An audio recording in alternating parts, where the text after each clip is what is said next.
Des galettes par milliers, c'est du classique ici à Beurlay, temple de la galette charentaise. Mais le site fabrique aussi un produit bien moins connu, des biscuits hyperprotéinés. La recette, ça n'a rien à voir. On met de la matière grasse, bien évidemment, mais aussi des farines spécifiques, riches en protéines.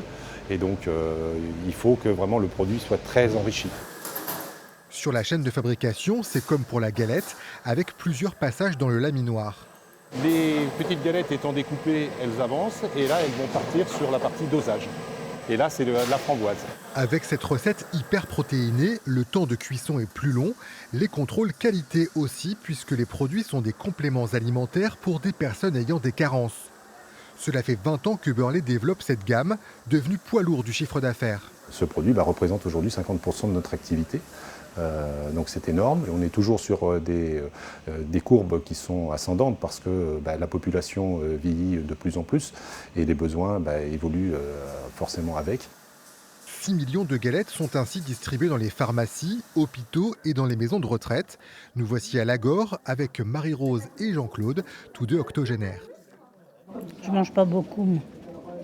Mais je mange quand même. L'appétit, c'est vrai que ça va en diminuant. La dénutrition est en effet un enjeu dans les EHPAD. Les repas contiennent beaucoup de protéines, mais pour les pensionnaires les plus fragiles, il faut ajouter des produits enrichis.